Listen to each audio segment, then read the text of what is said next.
Halo bro, para pionis, selamat datang kembali di channel ini, tentunya di Crypto News, channel yang membahas seputar aset kripto, teman-teman ya. Teman-teman, seperti yang di konten sebelumnya, saya pernah membahas mengenai algoritma apa saja sih yang dipakai untuk menghasilkan sebuah koin di blockchain ya.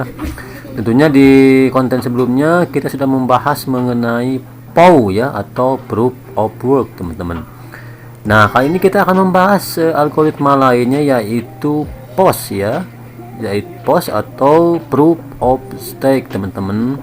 Nah, kita lihat dulu, sebetulnya sih ini bisa saja kalian baca di Google ya, tapi saya akan ingin memperkenalkan lebih jauh nih dengan narasi, tentunya dengan baca dan mendengarkan sedikit penjelasan dari saya. Mudah-mudahan ini dapat lebih dimengerti ya, khususnya bagi para pemula yang baru mengenal cryptocurrency atau aset kripto, teman-teman.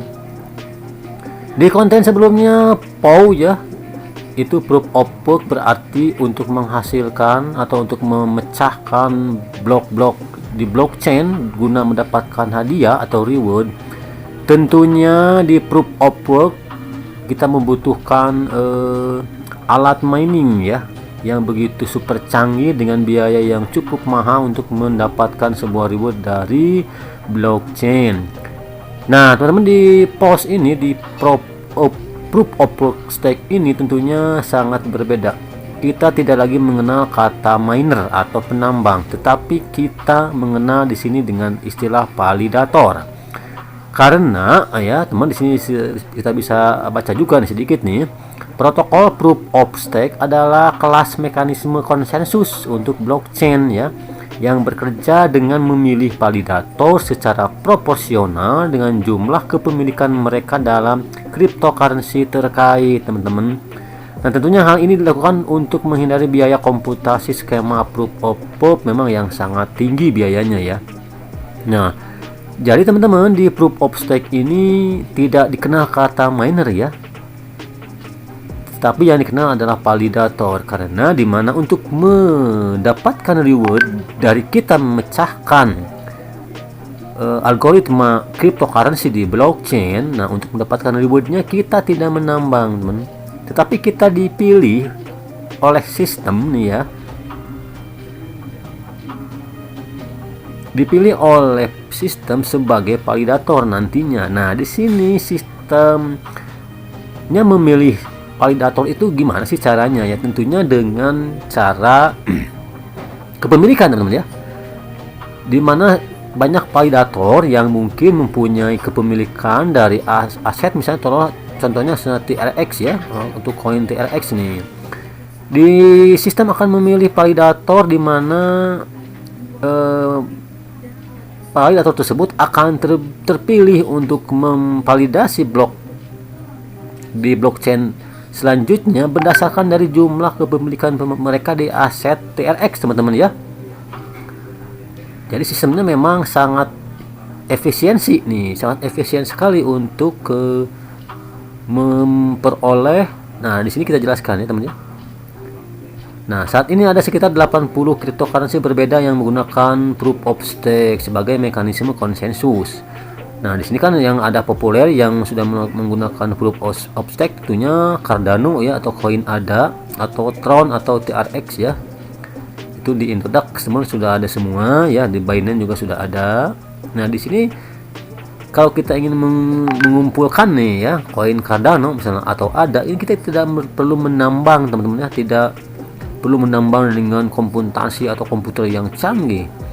Kita cukup memiliki jumlah Cardano dengan jumlah yang besar di blockchain. Tentu kita akan terpilih sebagai validator, teman, untuk memvalidasi blok di blockchain yang akan kita validasi nantinya ya. Nah, ini dijelaskan dengan bukti kepemilikan, pengguna memvalidasi transaksi sesuai dengan berapa banyak koin yang mereka sumbangkan atau taruhan.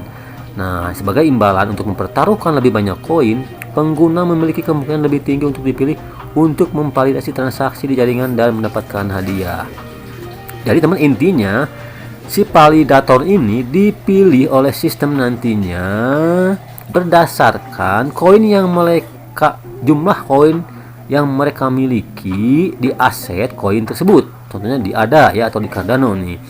Dimana bagi pengguna atau validator yang memiliki jumlah aset di koin tersebut memiliki jumlah lebih tinggi, tentunya akan memiliki kesempatan lebih besar untuk menjadi validator yang terpilih untuk memvalidasi transaksi di blok selanjutnya, teman-teman.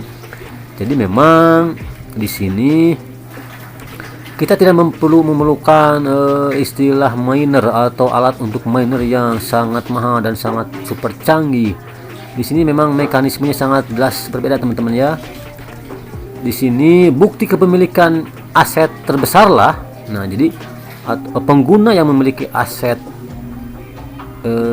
koin terbesar itulah yang akan menjadi validator yang dipilih oleh sistem untuk menjadi validator untuk memecahkan, untuk memvalidasi blok yang akan terbentuk selanjutnya. Dengan demikian, dengan terpilihnya pengguna tersebut sebagai validator dan berhasil memvalidasi blok yang terbentuk selanjutnya, maka mereka akan mendapatkan reward atau imbalan ya, sejumlah koin atau sejumlah Cardano nih misalnya, untuk hasil dari kerja validasi mereka terhadap blok yang terbentuk selanjutnya, teman-teman ya.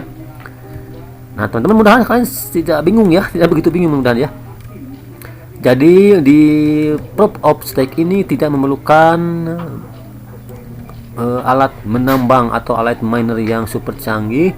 Cukup kita memiliki bukti kepemilikan aset terbesar di koin tersebut. Nah, yang akan kita peroleh imbalannya, tentunya kita akan terpilih sebagai validator untuk memvalidasi blockchain atau blok yang terbentuk selanjutnya, teman-teman ya. Dua perbedaan yang sangat berbeda sekali ya antara proof of work dengan proof of stake.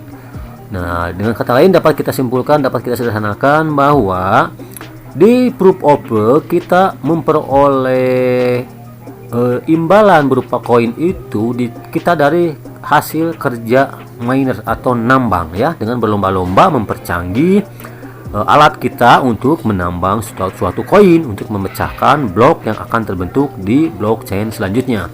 Tetapi di proof of stake tentunya kita hanya memperbesar ya bukti kepemilikan kita di aset kripto yang akan kita peroleh nanti. Dengan memperbesar aset kita, kepemilikan kita di aset tersebut, tentunya kita akan terpilih sebagai validator dan berhak memvalidasi blok-blok yang akan terbentuk selanjutnya, dan sehingga kita pun akan mendapat imbalan berupa koin yang kita validasi tersebut, teman-teman ya. Nah, oke teman-teman, mudah-mudahan dapat mengerti ya, tidak bingung ya. Oke lah, untuk selanjutnya kalian bisa searching juga di Google nih, apa sebetulnya ya algoritma yang digunakan untuk memperoleh sebuah koin. Tentunya seperti yang saya bilang, ada dua yang paling populer untuk saat ini, yaitu proof of work dan proof of stake. Nah, teman, di next konten kita akan bahas lagi mengenai algoritma yang diusung oleh Pi Network, yaitu SCP atau Stellar Consensus Protocol. Nah, kita akan lebih detail lagi nih, akan lebih jelas lagi nanti. Kita simpulkan perbedaannya apa saja ya antara proof of stake dengan SCP nanti, karena memang kadang-kadang SCP pun ini memiliki efisiensi dan tidak memerlukan sumber daya komputasi yang sangat mahal dan sangat besar biayanya ya. Nah, oke teman, itu aja sedikit informasi ya, edukasi mengenai aset kripto. Dan silahkan bagi kalian yang baru mengenal channel ini, jangan lupa dong ya untuk dukung terus channel ini dengan cara subscribe, like, comment, dan share ya. Oke. Terima kasih atas dukungannya teman-teman. Sekian, assalamualaikum warahmatullahi wabarakatuh.